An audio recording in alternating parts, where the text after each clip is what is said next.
ఎక్కడి నుంచి మాట్లాడుతున్నారు? నా పేరు చెన్నయ్యనా. ఎక్కడి నుంచి మాట్లాడుతున్నారు?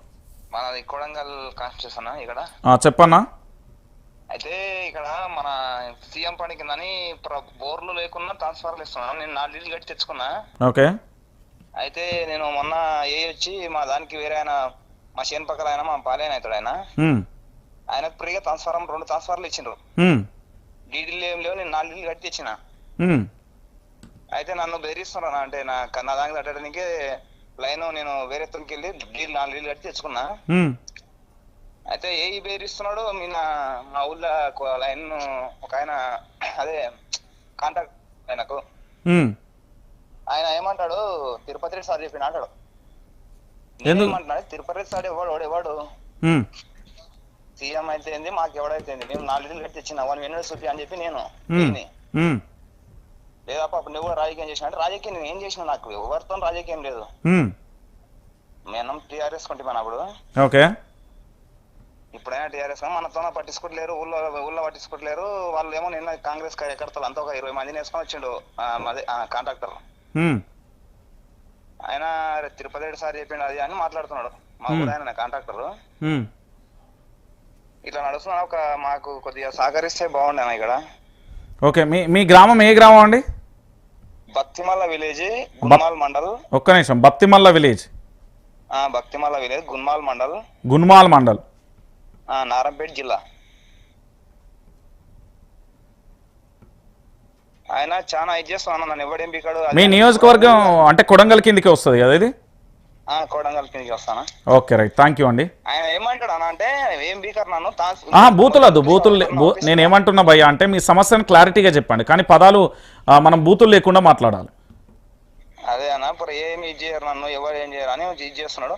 ఆ తాంబాలు అయితే ఇష్టం వచ్చిన ఊర్లో మొత్తం, మా ఊర్లో మొత్తం తాంబాలే ఉన్నాయి అన్న. ఇష్టం వచ్చిన ట్రాన్స్ఫర్లు వేస్తున్నాడు పూరా. ఇప్పటికి 100 ట్రాన్స్ఫర్ దింపిడు ఊళ్ళో.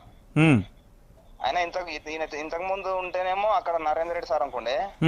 ఇప్పుడు మరీ ఎక్కువ ఇష్టం వచ్చిన ఇది చేస్తున్నాడు. మొత్తం తాంబాలు ట్రాన్స్ఫర్లు ఊరు మొత్తం చూస్తే, వీడియో చూస్తే కూడా మొత్తం కనిపిస్తుంది మీకు ఏంది అనేది ఊర్లో.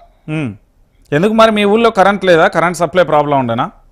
కరెంటు ఫుల్ కరెంట్ ఇప్పటికీ మస్తు ట్రాన్స్ఫర్లు వేసుకున్నారు. ఇంతకు ముందు కూడా 11 స్తంభాలు 4 ఇళ్ళు కడితే వచ్చినాయి. మస్తు ట్రాన్స్ఫర్లు వేసినాం. ఇంతకు ముందు కూడా మస్తున్నాయి. ఈయన కాంట్రాక్ట్ తీసుకొని ఇప్పుడు ఇష్టం వచ్చిన వాడుకుంటున్నాం అంతే. ఆయన సంపాదించుకుంటున్నాడు. సంపాదించుకొని మమ్మల్ని ఊర్లో మేము ఇక్కడ ఆయన సపోర్ట్ చేయని వాళ్ళ కాంగ్రెస్ సపోర్ట్ చేయాలని మొత్తమే తొక్కి పడేస్తున్నాడు. ఓకే. కరెంట్ కూడా వీక్ వస్తుంది మాకు ఇప్పుడు. ట్రాన్స్ఫర్ ఎన్నిగానే మీకు మాకు సీఎం పని కింద వచ్చినాయి. ఒక బోర్ లేని దాన్ని కూడా ట్రాన్స్ఫర్ వేసిండు. మీకు చూపిస్తాం, మీరు ఒకవేళ ఎవరన్నా పంపిస్తామంటే వీడియో తీసి నెంబర్ పంపిరు. వీడియో తీసి నెంబర్ పంపి అన్న.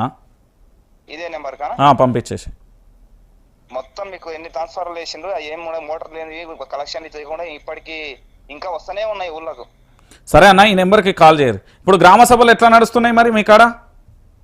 గ్రామ సభలు ఈ రోజు వాళ్ళే కార్యకర్తలు మొత్తం వాళ్ళే ఉన్నారన్న. మన ఇప్పుడు వేరే ఎవరు ఎవరు లేరు, వాళ్ళ పార్టీ వరకు వెళ్ళి వాళ్ళే పెట్టుకున్నారు అంతే. అదేంది, ఇప్పుడు గ్రామ సభ అంటే అందరు ఉండాలి కదా. వచ్చిన వాళ్ళు కూడా సార్ వాళ్ళు ఇప్పుడు ఏఓ గానీ సెక్రటరీ గానీ మొత్తం వాళ్ళకే సరిపోతుంది. వాళ్ళే పెడుతున్నారు. ఒక వాట్సాప్ లో మొత్తం పెట్టి ఇట్లా పెట్టి వాళ్ళే ఊకున్నారు. వాళ్ళ ఫోటోలు కూడా పంపిస్తారు. వాళ్ళు మొత్తం వాళ్ళే ఉన్నారు. అసిస్టెంట్ సెక్రటరీ మొత్తం కాంగ్రెస్ వల్లనే అయింది. అదేంది, గ్రామ సభ అంటే అందరు ఉండాలి కదా, అన్ని వర్గాలు ఉండాలి కదా, పేద మధ్యతరగతి అన్ని ఊరంతా ఉండాలి కదా. ఎవరిని వస్తలేరు. ఈ రోజు పెట్టినరు ఫోటో పెట్టి నాకు వాట్సాప్ లో వచ్చింది. అది మొత్తం వాళ్ళ కార్యకర్తలు వాళ్ళే ఉన్నారు. ఇక్కడ ఎవరిని పిలుచుకపోలేరు. ఎవరు వాళ్ళు 20 మంది ఊకున్నారు. 20 మంది మొత్తం వాళ్ళే ఉన్నారు. ఓకే. ఓన్లీ కాంగ్రెస్ పార్టీ కార్యకర్తలే కూర్చుంటున్నారు. కాంగ్రెస్ పార్టీ కార్యకర్తలే కూర్చుంటున్నారు. ఓకే, థ్యాంక్ యూ అండి. ఇంకా నాకు ఎవరివన్నా నెంబర్లు కావాలన్నా మన సార్ మేము పంపిస్తాం, ఈ నెంబర్కి పంపిస్తాం. సరే, ఓకే అన్న. చూసారు కదా, ఓ గది ముచ్చట. గ్రామాలలో జరిగే అసలు ముచ్చట అది. నేను చెప్తున్నా కదా, ఒక గేమ్ ఆడుతున్నారు రేవంత్ రెడ్డి. మామూలు గేమ్ కాదు ఇది. తెలంగాణ రాష్ట్ర వ్యాప్తంగా కూడా గ్రామాలలో ఉండే ప్రజలను బానిసలు చేసుకోవడానికి ఆయన చేసే కుట్రది. మీకు సంక్షేమ పథకాలు కావాలన్నా కాంగ్రెస్ పార్టీకి ఓటేరి లిస్టులో మీ పేరు ఉంటుంది. మీకు సంక్షేమ పథకాల వద్ద మీరు ఓటేకున్న పర్లే, మీకైతే ఏమి ఇవ్వం. ఇది తెలంగాణలో ప్రస్తుతం ట్రెండ్ అండి. నేను చెప్తున్నా కదా, ఇక్కడ ఓన్లీ కాంగ్రెస్ పార్టీ కార్యకర్త అయితే మాత్రమే సంక్షేమ పథకాలు వస్తాయి.